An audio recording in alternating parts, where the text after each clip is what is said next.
I'm gonna do a story today, you guys. I've touched on this in the past, but this is gonna be my first time doing a major bid in jail. Where this story kind of all started from, in 2011, I got busted with a significant amount of weed in the United States Postal Service. I was then put on probation for 5 years. When I got put on probation, they put 21 months over my head, meaning that while I'm on probation, if I mess up, then I could potentially do that 21 months. And if you guys haven't already, don't forget to like the video, subscribe, click the notification bell for all so you can see all my dope content. Thanks, guys. Now let's get into the video. I've been selling weed for probably like 4 or 5 years at this time. You know, it just started in high school. It started, back then, weed, you guys gotta realize, like, it was a different day and age. Weed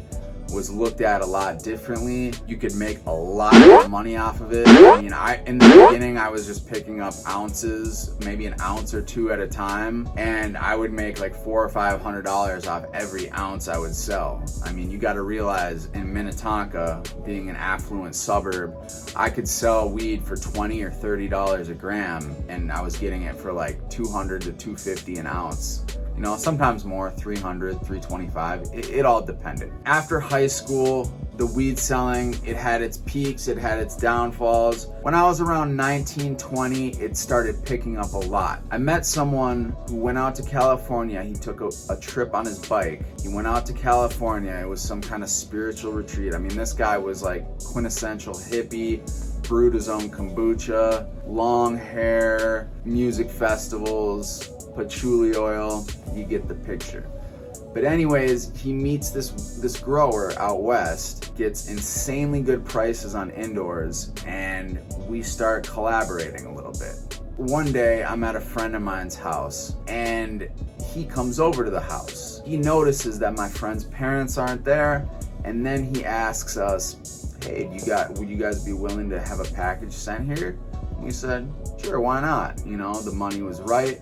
We were young, we were eager, and we went through with it. So a couple weeks later, the day comes where we need to get this package. Eventually the package gets there, but it showed up a little bit late. I was outside smoking cigarettes, chain smoking. I was super nervous. I was pacing back on the deck, back and forth, and I kept seeing this Ford Explorer go back and forth. That should have been red flag number 1. And red flag number 2 was that the package was, I think, it was about a half hour late.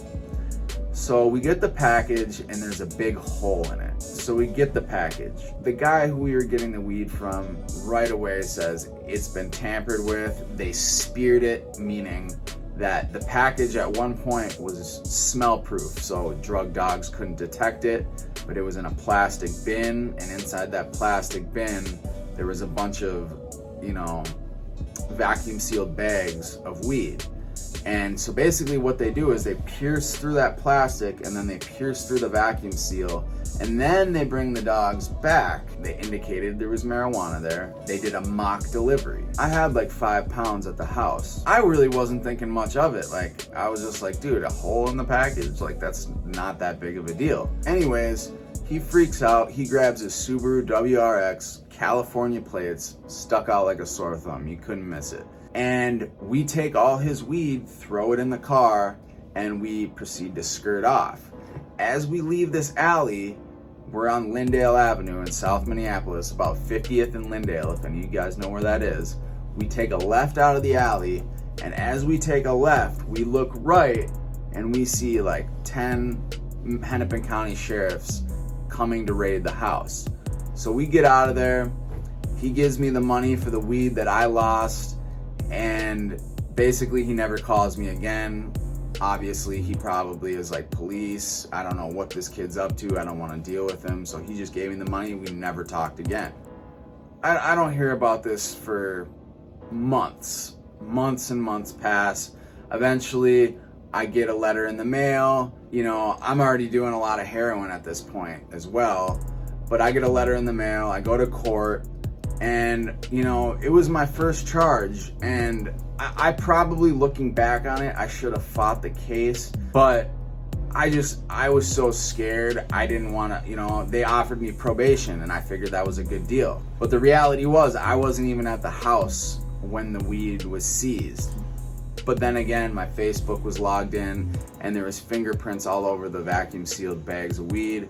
So, it pretty much tied me to the scene. Anyways, I'm on probation, but my heroin addiction does not stop. No, it doesn't. And I had a probation officer who had it out for me from the beginning. Basically what happens is I keep using, many attempts to quit.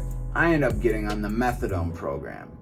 So I'm doing methadone every day, and I meet this girl who gets an inheritance from her family. On top of the methadone, I start doing, hundreds of dollars worth of heroin and crack a day on top of my 120 milligrams of methadone. This goes on for months and months. At some point, a kid overdosed at her house and ended up passing away. So the Minnetonka police were investigating this girl and her family. One day, her and we went to the same methadone clinic. She goes into the clinic and I'm out in the parking lot smoking a cigarette, talking to this Jamaican dude. He asked me if I wanted to buy some Xanax bars. I said, yeah, sure, why not? So I buy like 10 Xanax bars and we head back to Minnetonka. Now, of course, I popped the Xanax right away. I think I took like 3 or 4 bars. I can't remember. I think it was 4 bars. And you got to remember, I was on 120 milligrams of methadone. So when you mix those two together, they exacerbate each other. I was driving. We drive to Minnetonka. We stop at Caribou, go through the drive-thru. We both order a couple frappes. One of my frappes spills. They give us another one. I think everything's all good. We proceed to pull into the parking lot. When I pull into the parking lot, there's like 10 cop cars. There's Minnetonka police, West Metro Task Force. Caribou called the cops on us, but it really didn't matter because they were actually following us anyways, because Robin's family was being investigated for these overdoses, and the Minnetonka police, along with West Metro Task Force, believed that she was selling heroin in the city of Minnetonka, and they weren't gonna have that shit. Let's just be real. So by this point, I had already had a probation violation, and I had gotten arrested for DUI. They drew my blood. I had a bunch of drugs in my system. So I proceed to go to Hennepin County Jail. Now I go to Hennepin County Jail and I'm blacked out. I was on a bunch of bars. So I was like, I kind of woke up just like, oh. And then the next day I wake up and I'm already starting to feel like, the goosebumps, the chills, and panic starts setting in at this point because I'm like, SHIT. I'm on 120 milligrams of methadone. I have a probation violation. So there's a hold with no bail. They put me in like the little temporary pod, and at this point I hadn't had any violent charges on my record, so they just put me in a normal pod. Wasn't being pressed, didn't see any fights. I was like, wow, jail isn't that crazy. But when I started going to court, I really started seeing, how crazy Hennepin County Jail really can be, because when you go to court, they put you in these little holding tanks. Like, they'll put you in one holding tank for an hour. And I remember one of these, they moved us to like two or three different times, and we finally got to this bigger holding tank, and there was about 30 of us in there. This was right around Christmas time, and the sewers broke. I mean, it stunk. I don't know if any of you guys remember late 2011, Hennepin County Jail, the sewer system broke. It smelled like complete shit. So I'm in there, and I start like, by this time, you're mixed in with everyone. It ain't just the non-violent people that are in your quad. So I'm starting to see like real fucking, real GDs, BDs, vice lords, like Midwest gangs and shit like that. So I'm hearing people talk. I'm hearing stories. I'm hearing, yo, man, you fuck with little Letitia on the north side?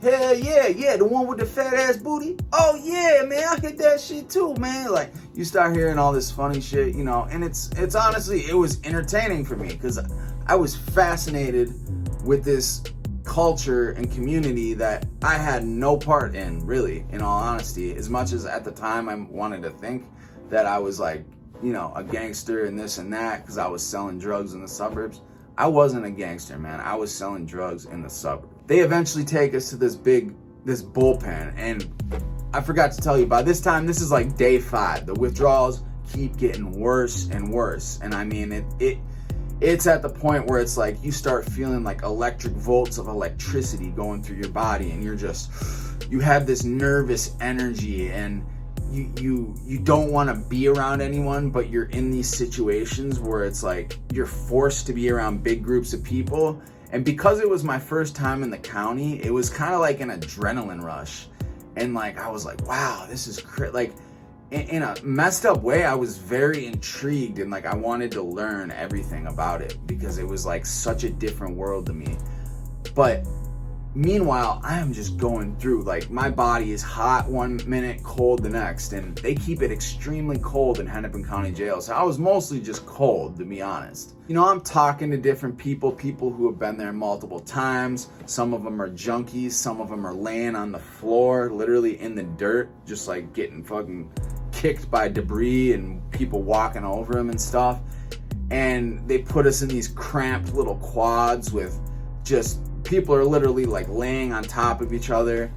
And eventually they get us to the big bullpen, and there's like 70 people in this. I mean, the big bullpen right by the courtrooms, there was at least 50, 60 people in there. And it was just, you couldn't even hear a conversation 2 feet away from you because it was just so much people smacking cards, playing spades, and you know, everyone's like, some people are in there facing life, some people are in there facing a year, but pretty much at this point, everyone's facing felonies. I'm in there on some little petty ass probation violation. Anyways, my time comes. I go into a little room to talk to my probation officer before the sentencing, because I hadn't talked to her in months. I basically just absconded from my probation and didn't talk to her for months.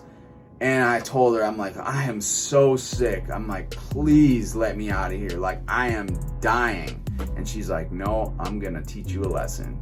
She's like, I'm recommending you get 45 days in the Hennepin County Workhouse. And the Hennepin County Workhouse, you guys, is basically like a state jail, except it's the Hennepin County Workhouse.